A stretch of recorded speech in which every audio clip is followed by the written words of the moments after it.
Obtén tu máster con doble titulación de Tulane University, Estados Unidos, y de UFM en Madrid, Master of Finance y Master in Management. Aplica.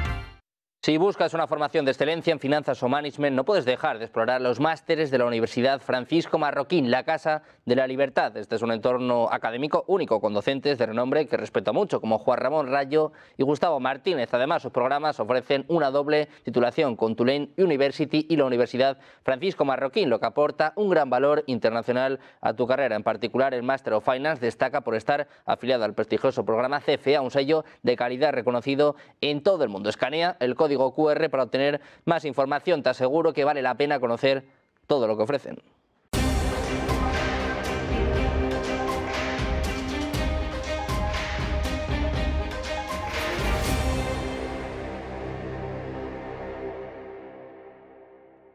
Las cosas cambian y cambian muy rápidamente.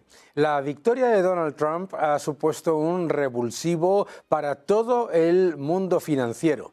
Recordaréis cómo hace unos años en Davos era absolutamente asfixiante escuchar día tras día y en cada minuto aquellos mensajes sobre el intervencionismo más abyecto. No tendrás nada, pero serás feliz. Agenda 2030, introducción de todas las limitaciones de gobierno corporativo, todo tipo de mensajes sobre acabar con la demanda de combustibles fósiles, acabar con la demanda de cualquier cosa. Vamos, recordaréis en Davos a alguna persona decir que si consumías café estabas atacando el cambio climático. La victoria de Donald Trump ha cambiado muchas cosas. Y lo primero que ha pasado ha sido que hoy leemos en Bloomberg cómo los líderes de Davos están abandonando esa ideología woke, esa estrategia de adaptarse a la narrativa de la izquierda, etcétera, etcétera, por varias razones. Vamos una por una. Davos ha fracasado en su intento de vender un intervencionismo amable y aparentemente de bienestar social. Chirría claramente cuando los líderes económicos del mundo te dicen que las empresas no tienen que buscar el beneficio económico. Chirría, cuando menos, que los líderes económicos hablen de todo excepto de lo que realmente reduce la pobreza y mejora las condiciones de los ciudadanos, que es el crecimiento económico y que es la creación de empleo.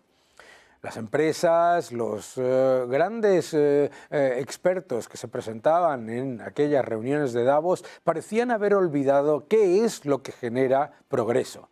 Parecía que empezaban a abrazar todo este tipo de mensajes que lo único que han llevado a todos los países que los han llevado a cabo ha sido al estancamiento y a empeorar mucho más.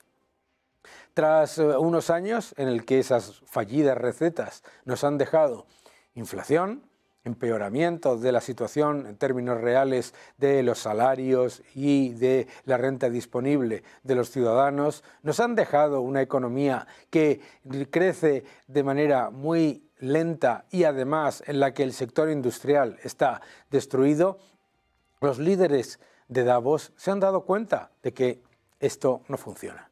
Y claro, pasa lo siguiente. El presidente del gobierno de España se ha presentado en Davos como la alternativa a Trump y a Milei en lo que él llama el modelo de éxito de España, con políticas progresistas. Es como mínimo obsceno escuchar al presidente del gobierno decir que el modelo de España es un modelo de éxito, cuando en los últimos datos del Fondo Monetario Internacional, España es el país que tiene la mayor tasa de paro de toda la OCDE. Es el país que tiene la mayor tasa de infraempleo de toda la Unión Europea, según Eurostat. Es el país que lidera la Unión Europea en índice de miseria, según los datos de Bloomberg y según los datos de Eurostat. También, según Eurostat, es el país que lidera la eurozona en tasa de riesgo de pobreza y exclusión. Además, por supuesto, la economía española, dopada por gasto público, inmigración y los fondos Next Generation, se queda en el puesto número 20 en cuanto a crecimiento desde el año 2018. De todas las economías de la Unión Europea. Estos son datos empíricos.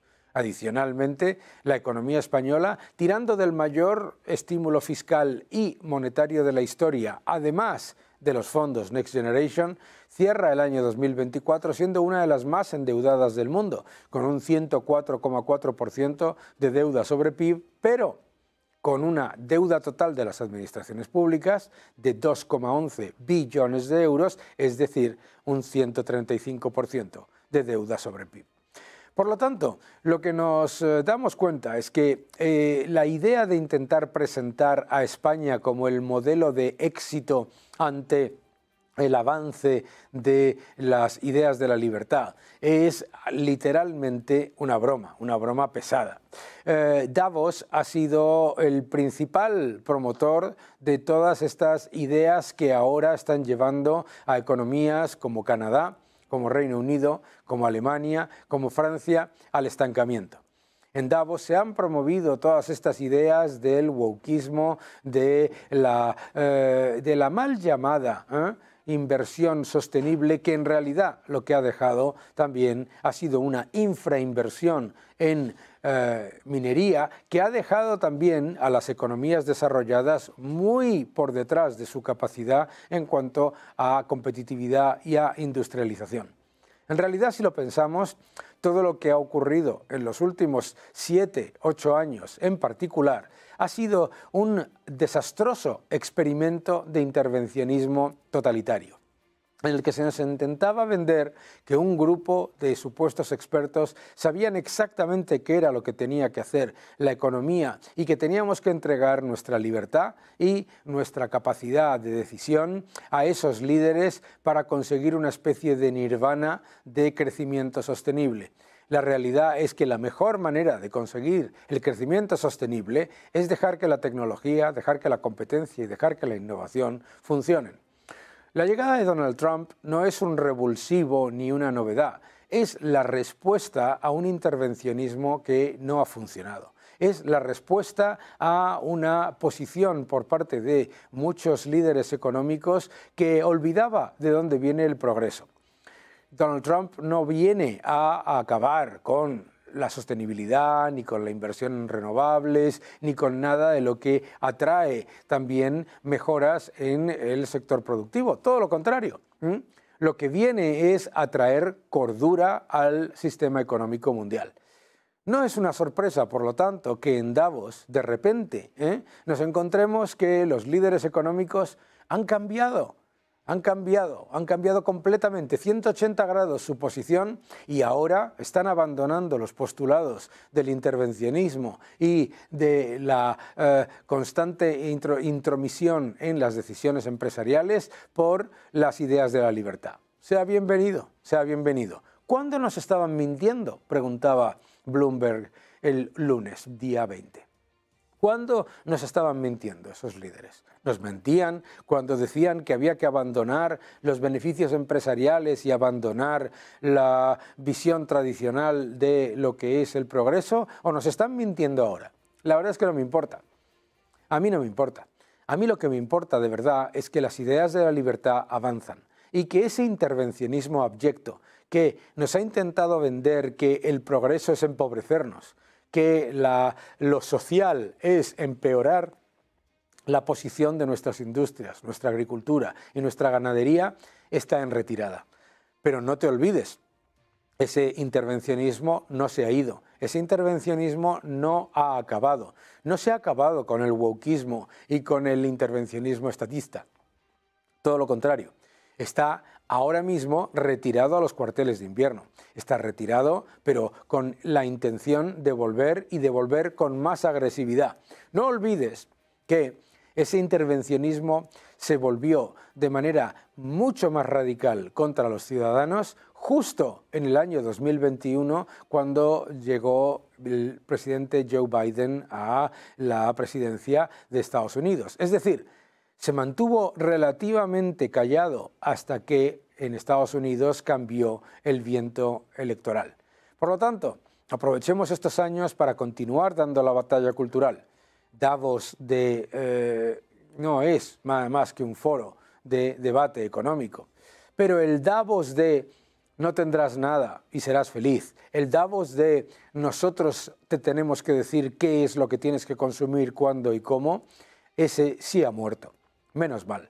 Descanse en paz y esperemos que no resucite como un zombie. Davos 0, Donald Trump 1. Seguid defendiendo la libertad.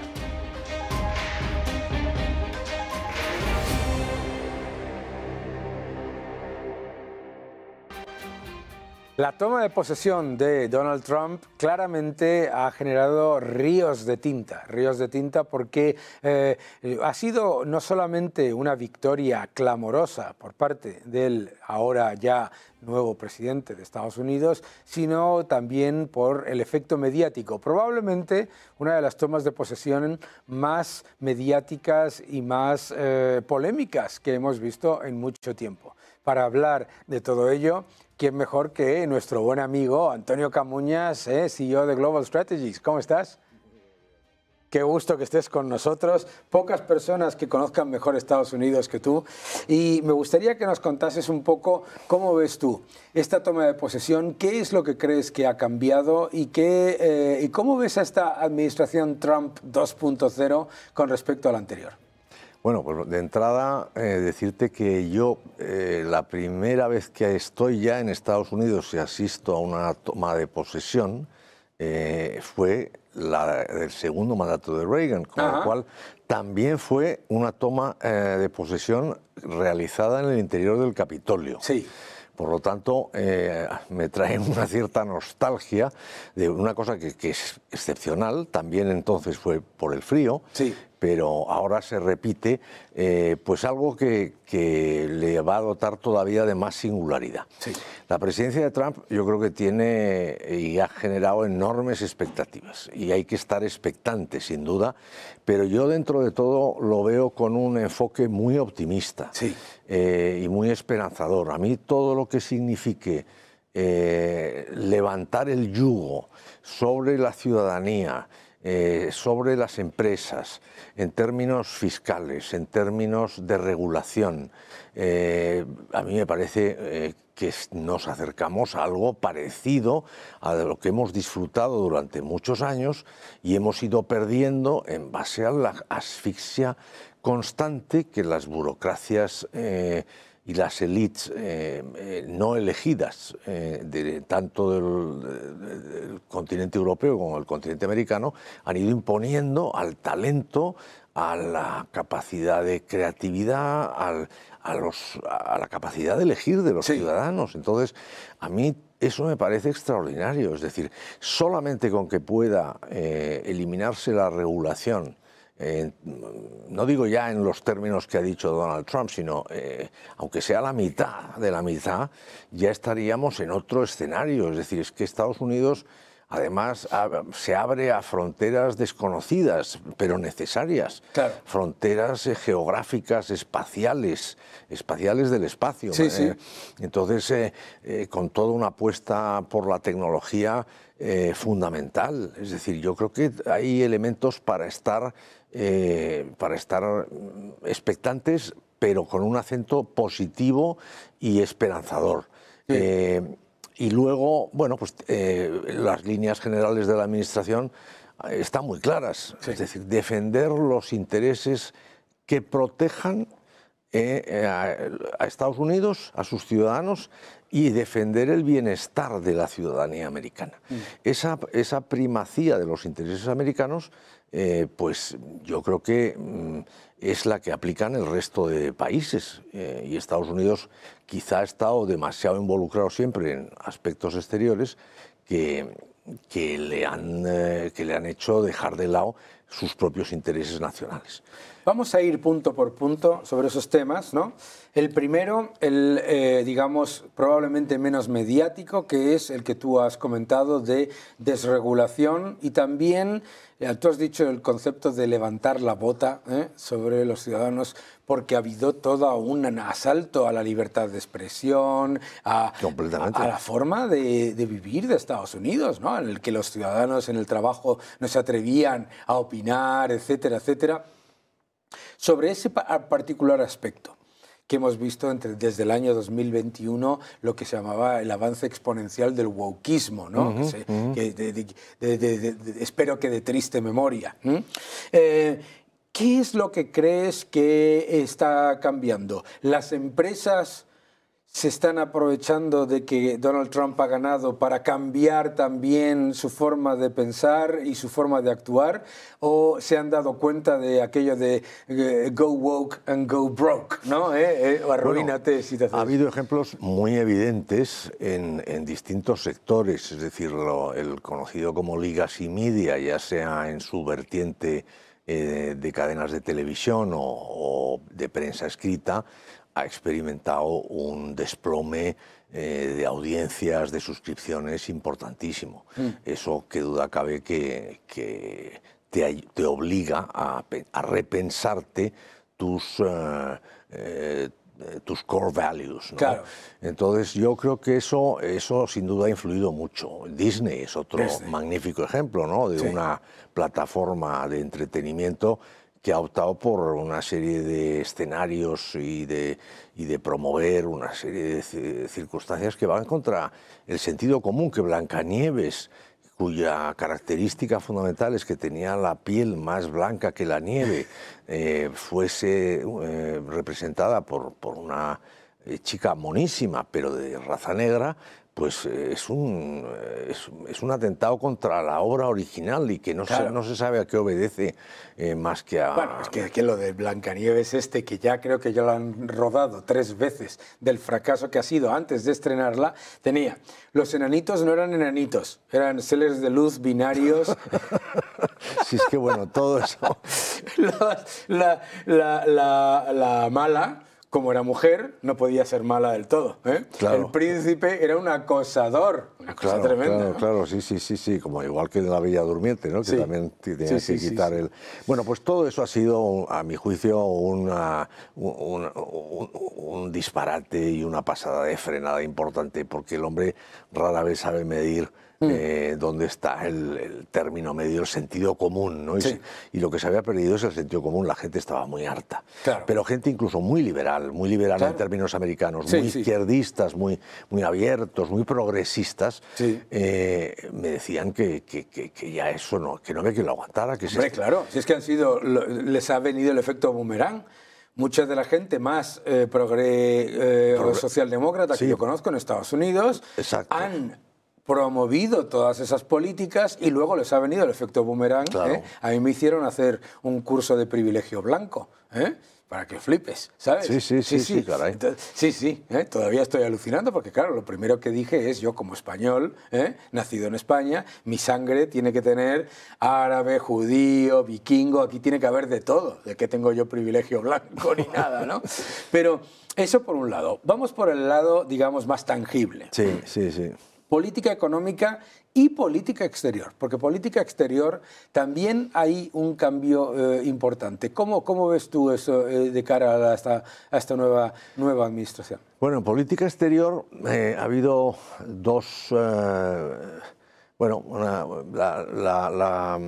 el hearing de la confirmación de Marco Rubio, es decir, la presencia de Marco Rubio en el Senado, ya daba unas pautas, ¿no? Estados Unidos necesita aliados, pero necesita aliados que estén preparados y listos, es decir, para defender aquello en lo que creen. Entonces, yo creo que necesita aliados en todo el mundo para mantener los intereses americanos alineados con los de sus aliados. En el caso europeo está muy claro. Él dijo que Europa era más importante que nunca, pero ¿está Europa preparada de verdad? O sea, que el cambio de política exterior viene marcado por unos aliados que se podría ver en el caso de Israel. Es decir, Israel está preparado y listo para debilitar a Irán, para, en fin, para liquidar el terrorismo de Hamás, aunque para mí este acuerdo quizá forzado por esa urgencia de Trump en que ya se hubiera llegado a un acuerdo antes de entrar él en la presidencia, ha dejado el tema un poco en la incertidumbre, es decir, no es un acuerdo redondo, pero en cualquier caso yo creo que hay un cambio de política exterior porque América quiere volver a mantener su posición para competir con su principal rival, que no deja de ser China. Me da la sensación de que a Rusia no le quieren dar esa categoría de imperio, ya han pasado página con Rusia, lo consideran un imperio caído. Bueno, si uno mira las magnitudes macroeconómicas rusas, verdaderamente es una broma como imperio, ¿no? Porque estás hablando de un Producto Interior Bruto como el de Italia, ¿no? Sí, un poquito más que el de España. Sí, puede hacer un poco de daño, sí, vamos, hace daño, sin duda, pero no es un rival ni tecnológico, ni militar, es decir, ni ningún sentido, ¿no? Lo que sí es un problema del que se tendría que ocupar Europa, que es el principal aliado que tiene Estados Unidos ahí. Ahora, Trump ha lanzado una serie de mensajes en línea con lo que es el nuevo liderazgo mundial tan ligado a los medios de comunicación instantánea, como puedan ser las plataformas digitales, de decir, vamos a ver, América es para los americanos y por lo tanto tengan en cuenta que esto abarca desde Groenlandia, con todos los intereses geopolíticos, geoestratégicos y geoeconómicos que conlleva, y por supuesto no hurguen en el canal de Panamá, porque el canal de Panamá, al final, los dos puertos más importantes están operados por compañías de Hong Kong, que no es más que un disfraz de China.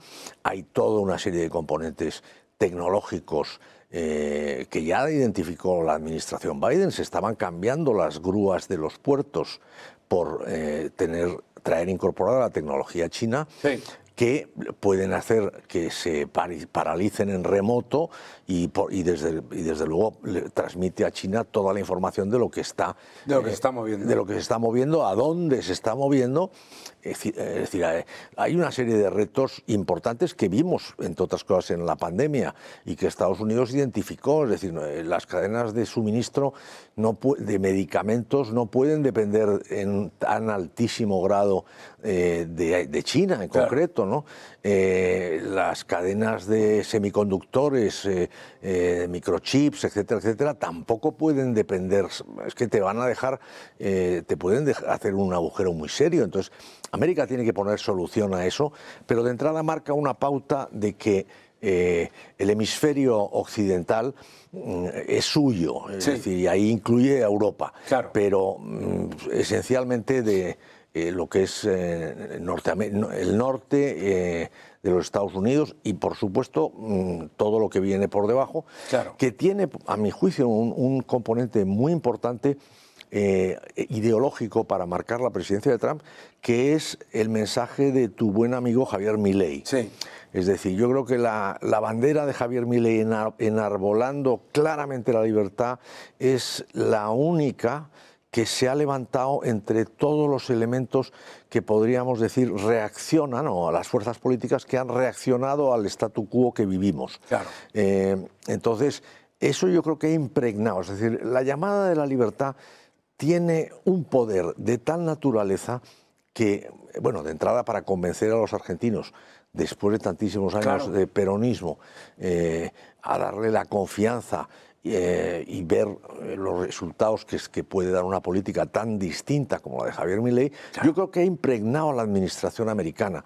Yo creo que ha dotado de una fuerza adicional a lo que es la rama libertaria del movimiento MAGA, que se opone a la rama más nacionalista, proteccionista, Bueno, la batalla está ahí entre Ramaswamy sí. y Musk frente a Steve Bannon, que Sí. hay una pelea a muerte. Steve Bannon ha dicho que él iba a liquidarse a Musk antes de la toma de posesión. No parece que eso lo haya conseguido. No parece que vaya a ocurrir. Entonces, bueno, pues ahí está la política exterior americana.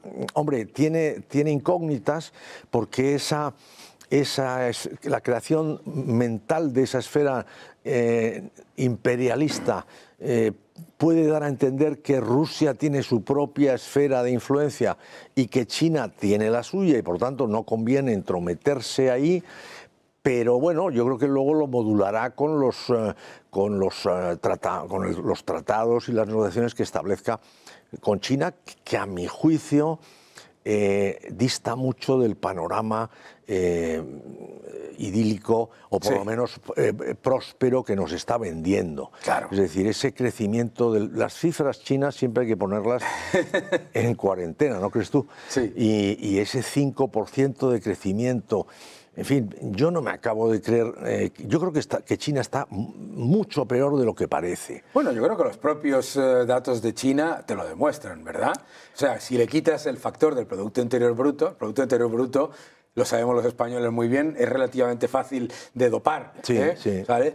Pero si quitas el dato del Producto Interior Bruto, las ventas minoristas, la formación bruta de capital, la inversión extranjera, todo lo que tiene que ver en general con el sector productivo, bastante pobre. Y lo que sí es verdad que está creciendo muy bien es la parte tecnológica. Pero claro, la parte tecnológica es importante, pero es un país muy grande como para, digamos, tirar de toda la economía. No, y con un problema demográfico brutal. Eso es otro problema. Que se va a hacer patente en muy pocos años. Y yo creo que con un modelo que se ha agotado, es decir, Claro. el reactivar el consumo interno, la demanda interna es absolutamente fundamental. Porque Claro, lo que pasa es que, fíjate, Japón, cuando se metió en un problema similar, tenía una renta per cápita que era el doble, más del doble de la de China. O sea, ¿cuál es el problema? Que tú no puedes pasar de un modelo de construir cosas y exportarlas a un modelo de consumo interno cuando construías y exportabas cosas gracias a la ventaja competitiva de unos salarios muy bajos y de una renta per cápita muy baja. Claro. Entonces, en el momento en el que cambia eso y construir cosas te deja el problema de la sobrecapacidad, la deuda y el problema inmobiliario, es que no tienes la capacidad de decir, bueno, señores, salgan ustedes y compren, que vamos a cambiar un sistema productivo por un sistema de servicios. Claro. Que es lo que ha pasado con otras economías. Súper difícil. Bueno, es que eso efectivamente a mí me recuerda la amenaza china. Yo dudo que vaya a haber un cambio en el liderazgo mundial, en la hegemonía mundial. Sí. Somos muy de recibir impactos y creernos. Yo recuerdo, por ejemplo, el momento dorado de Japón, Eso es. en el que compraba desde el Rockefeller Center hasta todos los estudios de Hollywood. Sí. Es decir, y yo mismo me sentí sugestionado por la cantidad de libros que salieron hablando del imperio chino que iba a desbancar. Japonés, hasta, sí. Perdón, el imperio japonés que iba a desbancar a los Estados Unidos y realmente pues quedó todo en agua de borrajas y al revés, sumió a Japón en esta inflación en la que llevan 30 años. Eso es. Entonces, bueno, pues a mí me parece que no debemos hacernos falsas ilusiones de pensar que China va a conseguir sobrepasar a Estados Unidos. Yo creo que, sin embargo, Trump va a dar una serie de bazas a China para tener una buena relación con China, Sí. con el objetivo de que no levante cabeza en última instancia y no suponga un riesgo para Estados Unidos. Claro, que China mantenga la nariz y la boca por encima del agua, pero no mucho más, ¿verdad? Eso es muy típico. Muchísimas gracias, Antonio. Qué gusto. Luego te iba a decir, ¿no?, que nos hemos dejado todo el aspecto fundamental de del recorte de déficit, que es decir, aquí la política va a girar muchísimo. Sobre la economía. Claro, sobre la economía y sobre lo que ya se ha anunciado va a ser un recorte masivo del déficit, que está en unos niveles impropios para una época de bonanza económica, y que han prometido rebajar a más de la mitad. Eso es. Entonces, bueno, pues ahí están entre Bessent y el Dodge de Musk y Ramaswamy, pues vamos a ver lo que ocurre ahí, ¿no? Claro. O sea, yo veo que hay un futuro extraordinariamente esperanzador para relanzar Estados Unidos. Esperanzador y optimista. Yo creo que si se toman las medidas adecuadas y se aprende de Milei que hay que hacerlo urgentemente en los primeros 100 días, el éxito puede ser clarísimo. Antonio, qué gusto que has estado con nosotros. Mil gracias, ya sabes que esta es tu casa. Mil gracias a ti. Hasta la próxima. Hasta pronto.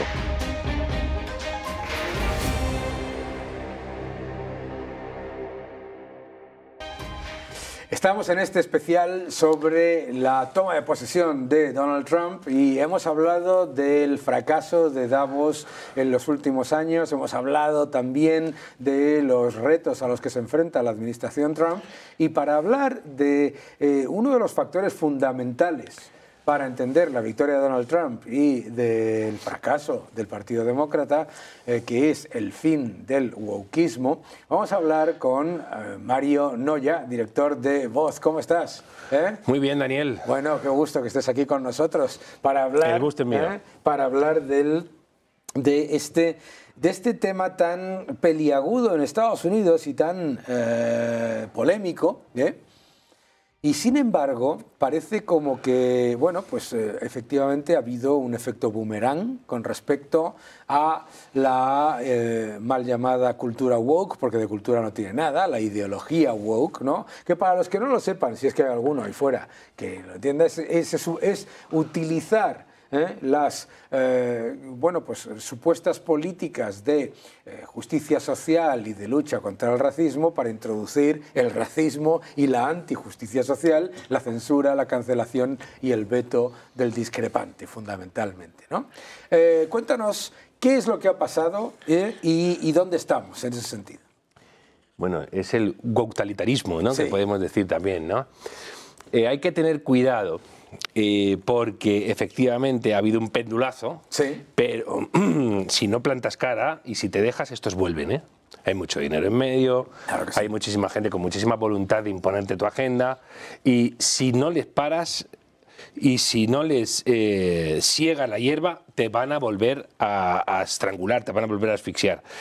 Yo no sé si la principal razón de la victoria arrolladora de Trump ha sido el wokeismo, porque la cuestión económica, Sí. Estados Unidos todo el mundo vive muy al día. Claro que sí. Y ahí las bromas con los precios y La demás inflación. como que no se aguantan, porque de verdad viven al día. Es decir, es que no puedes seguir adelante con tu proyecto vital si se desacelera la máquina. Y eso lo han castigado mucho los americanos.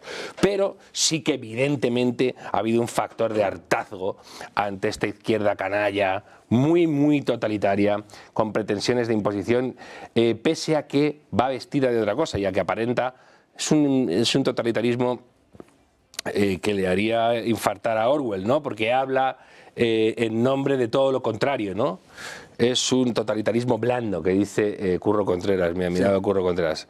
Pero hay que tener cuidado con esa etiqueta de blando, porque dice, bueno, si es Claro. blando, entonces no. Entonces, bien. Cuidado con lo blando, porque es una arena movediza que te acaba hundiendo, ¿no? Así que hay que dar la batalla, hay que hacer que gente como Musk, que gente como Ramaswamy tengan mucho éxito y consigan poner contra la pared a los malos, que son malos, son muy malos, Daniel. Claro que sí. Más malos que las arañas, que diría Martín Prieto, ¿no? Has visto que ha habido compañías ya diciendo, mira, yo me retiro, yo me bajo de aquí, esto es absurdo. McDonald's. Sí, hombre, claro. Empresas super woke que han visto que se caían y han tenido que rectificar. Porque entre otras cosas, además, acabas haciendo mucho daño a gente a la que pretendes ayudar, ¿no? Claro. Tratas a, por ejemplo, pienso en los negros de Estados Unidos. Los tratan como débiles mentales, como gente que no es capaz Claro. de prosperar. Y claro, ves el desarrollo de las distintas comunidades en Estados Unidos.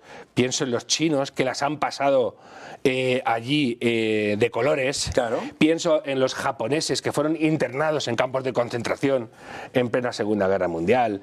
Pienso en las boat people, la gente que vino de Vietnam, con una mano delante y otra detrás. Y dónde han llegado, y de repente ves los negros y dices, ¿qué ha pasado aquí? La comunidad afroamericana en Estados Unidos ha sido aplastada por los demócratas, utilizándolos como la base a la que hay que tener como clientes rehenes, y por lo tanto ha sido aplastada por los propios demócratas. La Big Society se ha cargado la comunidad negra. La Big Society quiso suplantar a las familias y así lo ha pagado. Y esta tiranía woke tiene mucho que ver con los medios de comunicación y con la extracción social de los periodistas de Estados Unidos, que son niños de familias pudientes, que se han dejado una pasta en universidades carísimas y que se dirigen a sus semejantes, hablan el idioma de sus semejantes y les interesan los temas de sus iguales.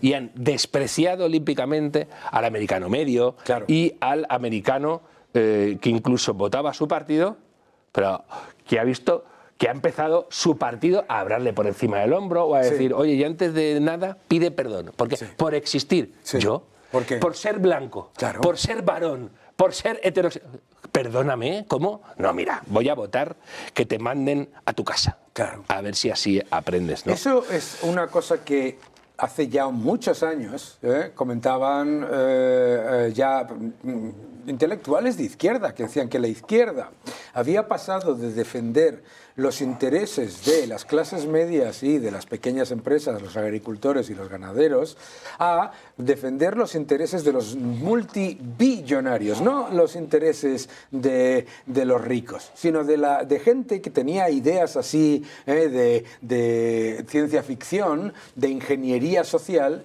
que habían decidido qué es lo que tiene que pensar y decir y hacer todo el mundo por el supuesto bien del planeta, ¿no? Hay un intelectual interesantísimo en Estados Unidos que se llama Joel Kotkin. Sí, hombre, Joel Kotkin. El que me haya visto curiosear o bichear en el teléfono es porque hay otro que es Klotkin y a veces me hago lío. Joel Kotkin, por favor, lean todo lo que escribe este señor, que es un exdemócrata. Tiene un libro publicado que se llama Neofeudalism y habla de esto. Y dice, ¿qué está pasando aquí? Sobre todo él lo centra mucho en California, que es un territorio que él sigue muy de cerca. Dice, hay una nueva coalición que se ha hecho con el Partido Demócrata y son multimillonarios sindicatos que en Estados Unidos son poderosísimos, sindicatos y funcionarios, que lo que hacen es financiar campañas de los políticos que gobiernan para ellos y gente que está por debajo de los mantenidos, el caciquismo que se genera allí con gente que no tiene derechos, inmigrantes ilegales, etc. Dice, y es contra las clases trabajadoras, contra ellos. Y dice, afortunadamente esto ha saltado ahora por los aires, pero hay que trabajar mucho para que no levante la cabeza. En California sigue ahí, y California, Daniel, California antes era, tú pensabas en el sueño americano y que te venían los Beach Boys, California Dreaming y tal, y vete allí, o Top Gun, San Diego, la gran industria de defensa de Estados Unidos, puntera tecnológicamente. ¿Qué te viene ahora con California? Hombre, los hombres zombies en las calles, gente robando a expuertas en las tiendas y saliendo sin ningún problema de las propias tiendas porque saben que no va a pasar nada. Es un estado disfuncional. Los incendios que no los pueden apagar porque no hay agua en los hidrantes y la gente dice, fijaos, el capitalismo salvaje. En California, animales, el capitalismo salvaje en California, no, California es precisamente lo vuestro, precisamente lo vuestro. Los déspotas ilustrados que no tienen ni idea de cómo funciona y que viven de amargar la vida a los que han perdido sus casas, por ejemplo, porque a las aseguradoras se les impuso unas condiciones absolutamente brutales, estúpidas, y se han quedado sin casas. En fin, esto es lo que ha sucedido ahí. y lo que va a volver en cuanto les dejes levantar cabeza, claro, Daniel, porque tienen mucho dinero, tienen mucha influencia en los medios que conforman los relatos y contra esos hay que defenderse, porque de verdad... Por eso a mí me parecía profundamente peligrosa esa posición, ese posicionamiento que se está generando entre la comunidad liberal de la equidistancia, entre Donald Trump y los demócratas. Porque, claro, aquí me decían, no, es que Donald Trump no es liberal. Y digo, vamos a ver. Aquí estamos entre prolibertad y antilibertad. Después ya hablamos de liberalismo y de otro tipo de cosas. Pero aquí tenemos que entender el concepto de antilibertad. Tú acabas de comentar lo de California. Lo que ha ocurrido en California ha sido el desplazamiento de 180 grados del presupuesto ingente de California, casi 300.000 millones de dólares, y de Los Ángeles, año tras año, todos los años, quitando presupuesto a los bomberos, la policía, todo lo que tiene que ver con lo que la gente sí valora del Estado, ¿de acuerdo? Para gastarlo todo en darle muchísimo más dinero a las ONGs que se supone que ayudan a los sin techo, de los cuales más del 70% del dinero no se sabe dónde va. Para facilitar el acceso a drogas a todo el que quiera, eso sí, como tú bien sabes, vas a Los Ángeles, tienen más sitios para encontrar droga que sitios para encontrar que Walgreens. Claro. Y todo, o sea, ha sido un cambio. Bueno, Walgreens, ¿cómo vas a encontrarlo? Te cierran las tiendas porque puedes robar 150 dólares. Claro, 900 eran. Y ahora ha habido una iniciativa... Sí, no, hasta 150 dólares, hasta 150 dólares... Ni te miraban. Ni siquiera es delito. Eso es. Y con 900... Te voy a contar una anécdota que me contó un amigo mío que tiene una tienda de discos en Los Ángeles, ¿vale? Me decía, es que venía la gente, claro, miraba los precios, las listas, llegaba hasta 149 y decía, adiós. Hay un meme, hay un vídeo que se ha hecho viral de dos delincuentes a los que se detiene y están estupefactos. ¿Por qué? ¿Por que qué? Ahora ya no se puede, porque ha habido una reforma en las últimas elecciones, en un referéndum popular, ha dicho, no, oye, volver a subir esto. Creo que estaba Kamala Harris en los tiempos en que California aprobó la despenalización del hurto hasta 900 dólares y Kamala lo han vuelto Kamala Harris, como fiscal del Estado, hizo dos cosas que cuando uno lo piensa desde el punto de vista suyo, dices, esto es literalmente por maldad, esto no se hace por casualidad. Número uno, metió a más afroamericanos en la cárcel por fumarse un porro que nadie en la historia. Y número dos, todo el que se levantaba de la tienda, los cereales, la fruta, la leche y el pan, de 150 a 900 dólares, esos no. Entonces resulta que ha llenado las cárceles de afroamericanos a los que luego se enfadaba porque no le votaban, ¿vale? Porque claro, ¿quién metía en la cárcel? A hombres negros jóvenes, claro. Hombres negros jóvenes que ya tenían por su culpa, por haberse fumado un porro, mientras en la esquina de Sunset Boulevard tienes ahí a hordas de gente que va ahí a ponerse de fentanilo hasta el Corvejón. Kamala Harris es, además, Kamala Harris tenía mucho en común con Pedro Sánchez. Hombre, claro. Porque era una tipa, es muy oportunista en la peor acepción de la expresión, porque Kamala Harris a la vez endurecía la legislación por un lado, a la vez los disturbios por la muerte de George Floyd o tras la muerte de George Floyd, ella era la que capitaneaba las demandas que se reuniera dinero para pagar las fianzas de tipos que estaban devastando el país. Claro que sí. Y que no se les persiguiera, etcétera. Luego dice la gente, el 6 de enero Trump, ¿el 6 de enero Trump qué? ¿Qué? ¿Qué me queréis contar que no hayamos visto en el atroz verano de 2020?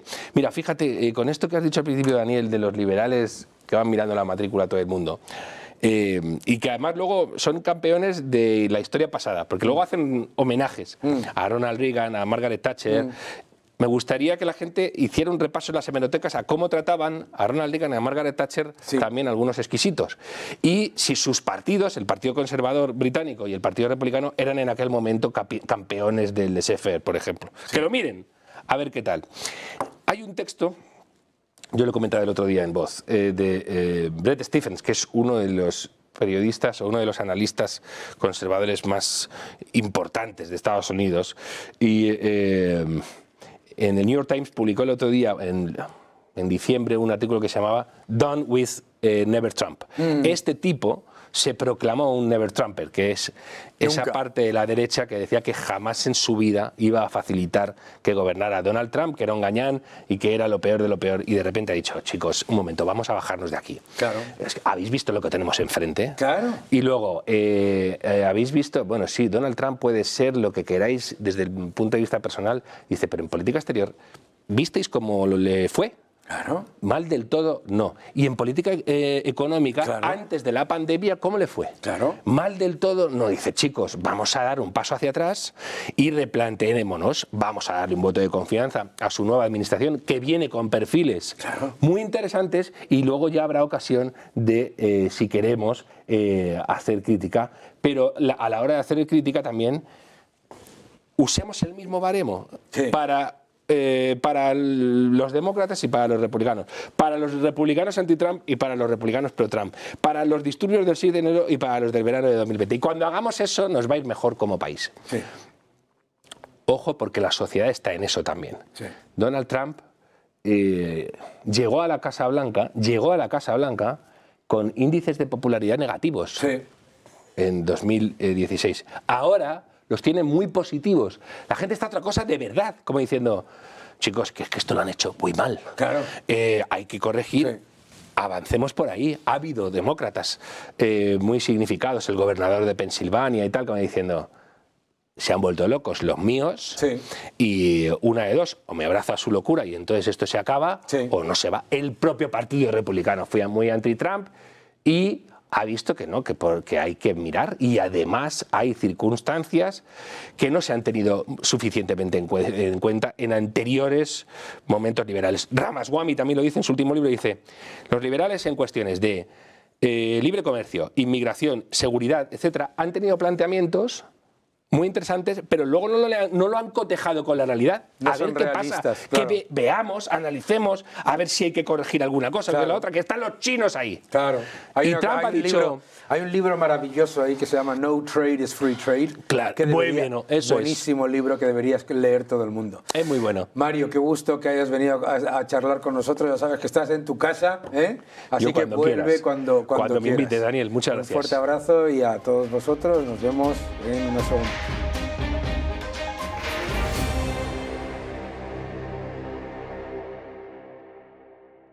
Los gráficos y los análisis de José Ramón Riera son esenciales en este programa y no os debéis perder este vídeo porque lo que nos explica sobre la economía es muy importante y además con datos incontestables. Vamos a verlo.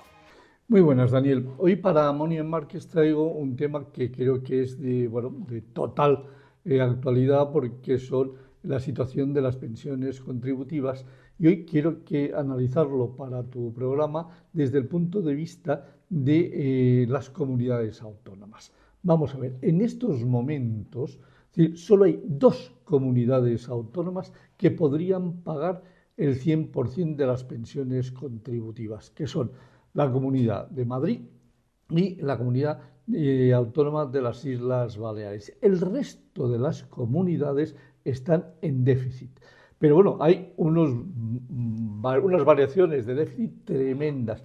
La que mayor déficit, atención, la que mayor déficit tiene en el pago de las pensiones contributivas es Cataluña, con a cierre de noviembre más de 5.500 millones de déficit.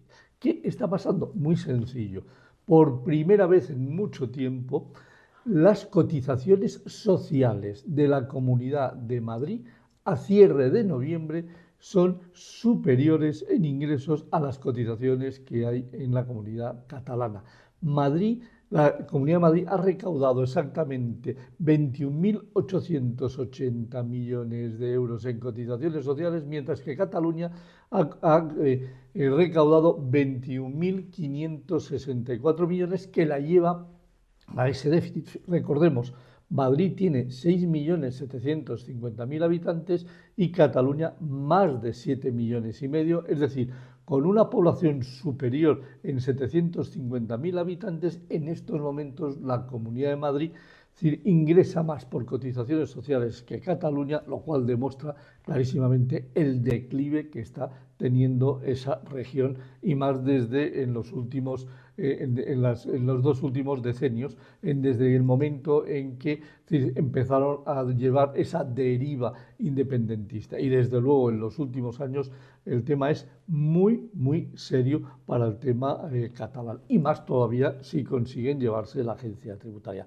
La segunda comunidad más deficitaria es Andalucía, y la cuarta, adivina quién es, el País Vasco. El País Vasco tiene ya un déficit de 4.100 millones de euros en las pensiones contributivas, con lo cual, si Pedro Sánchez está pensando en romper la caja única para que los ingresos se produzcan allí, que negocie también, que paguen ellos las pensiones contributivas. Ya sé que eso es imposible y ya sé que eso está muy bien que yo lo diga, pero los vascos no van a tragar ni por casualidad, y Pedro Sánchez se la va a tener que, por supuesto, que tragar enterita. Con lo cual, esa es la situación que tenemos en estos momentos en nuestras comunidades. Solo dos, Madrid y Baleares, son capaces de pagar las pensiones contributivas y el resto están en negativas. Y antes de terminar, quiero darte una primicia, porque creo que esto no lo ha hablado nadie y es muy importante que lo conozcan todos los espectadores. A cierre del mes de noviembre, el Ministerio de Hacienda tiene pendiente de pagar en total 55.000 millones de euros, que es el 15% de todo lo gastado hasta el 30 de noviembre en la Administración General del Estado. Pero hay una cosa que es asombrosa. Vamos a ver. Hay contabilizados 35.000 millones de gastos financieros, de intereses de la deuda y de los préstamos que tiene el Estado, y solo hay pagados 30.000 millones. Pero lo más sorprendente de todo, llevamos acumulados al 30 de noviembre más de 50 millones de euros en intereses de demora. ¿Cómo es posible que un país, que un Estado como el Estado español, cómo es posible que un Ministerio de Hacienda se permita el lujo de demorar el pago de deudas, de intereses y demás, y que encima tengamos en la contabilidad nacional 50 millones de euros de intereses de demora? Si algún día tienes interés, te hago un recorte, corta y pega de la contabilidad nacional, porque a mí me ha dejado completamente estupefacto. Estamos en un país ya completamente desnortado, en donde el Ministerio de Hacienda ni sabe a qué se dedica ni qué es lo que pretende. Pero la cosa es tremendamente seria. 55.000 millones pendientes de pagar a 30 de noviembre, y sabiendo que como mínimo se tienen que contabilizar otros 50.000 millones de gasto en el mes de diciembre, significa que nos podemos plantar a cierre del año en más de 105.000 millones sin pagar. Y sobre todo, lo que es intolerable es que el Ministerio de Hacienda reconozca que comete errores, no paga los intereses de la deuda y tenemos que pagar intereses de demora. Bueno, esto es lo que quería contarte, porque creo que las dos noticias son tremendamente importantes y merece la pena que todos los que siguen Money and Markets y te siguen conozcan estos datos. Nos vemos en el próximo vídeo. Daniel, un saludo a todos tus espectadores.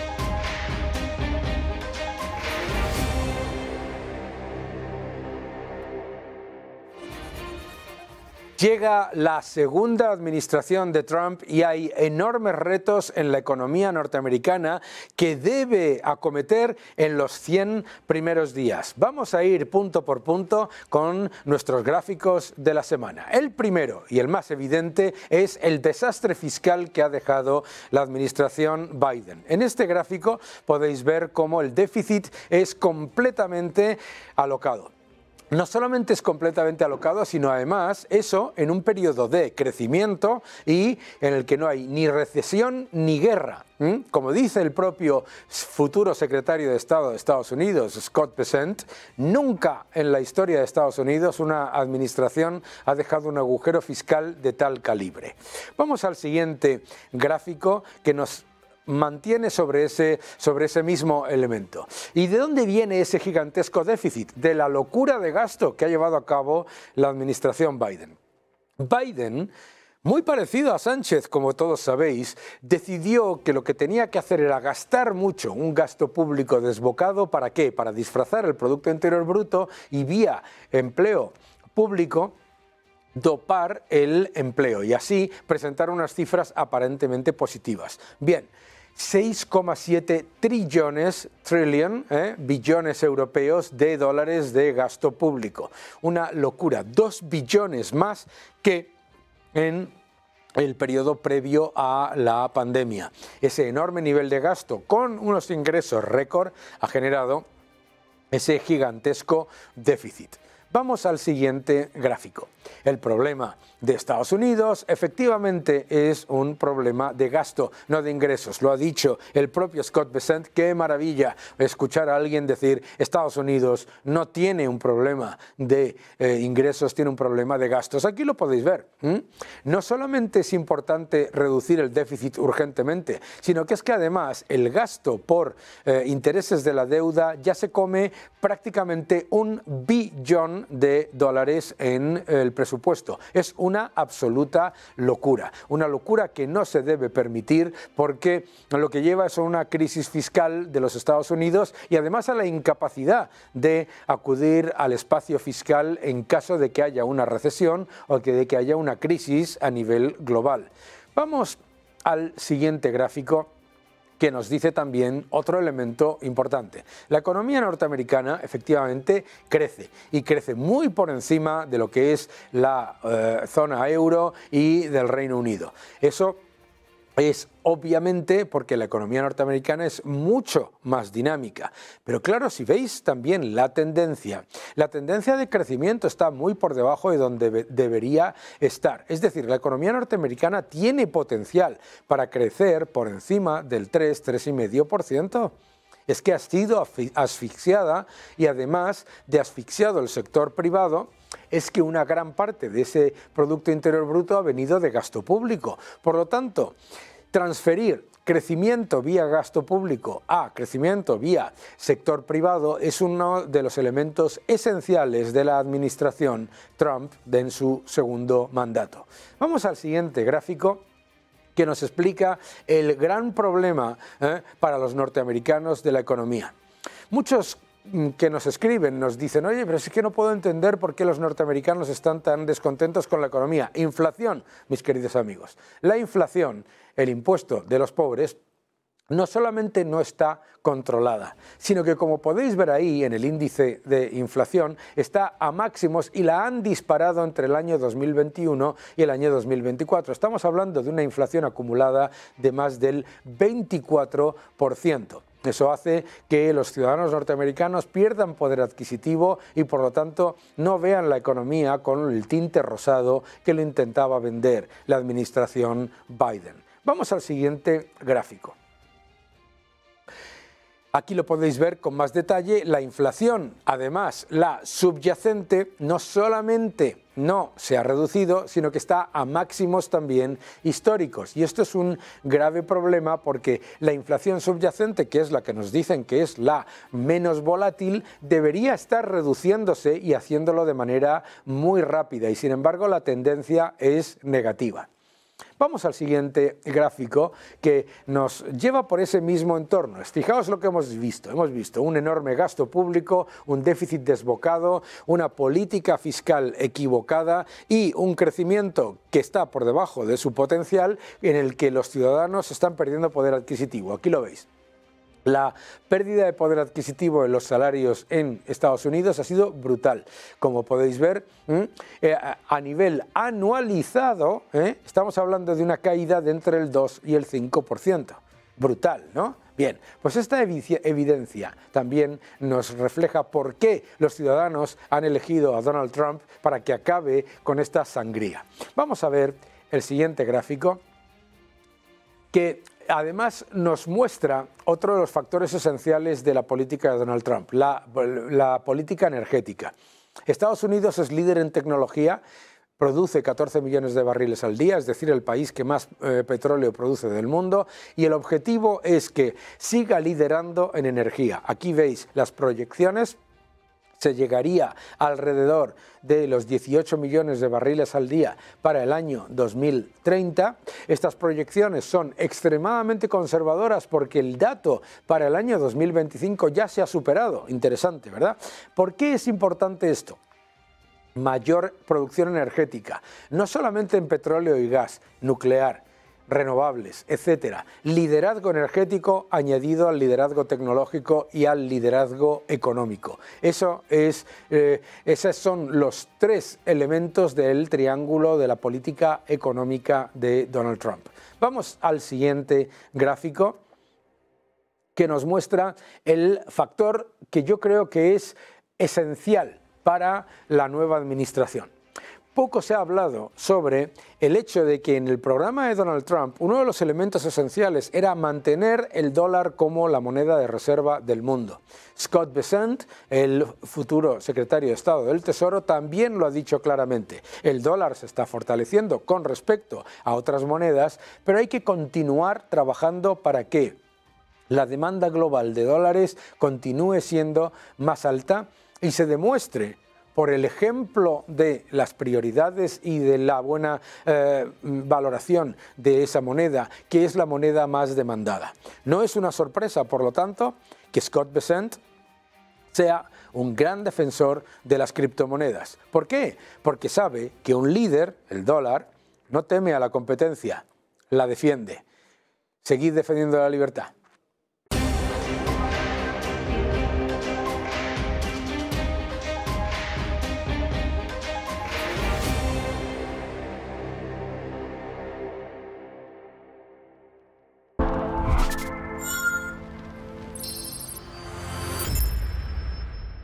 Obtén tu máster con doble titulación de Tulane University, Estados Unidos y de UFM en Madrid, Master of Finance y Master in Management. Aplica.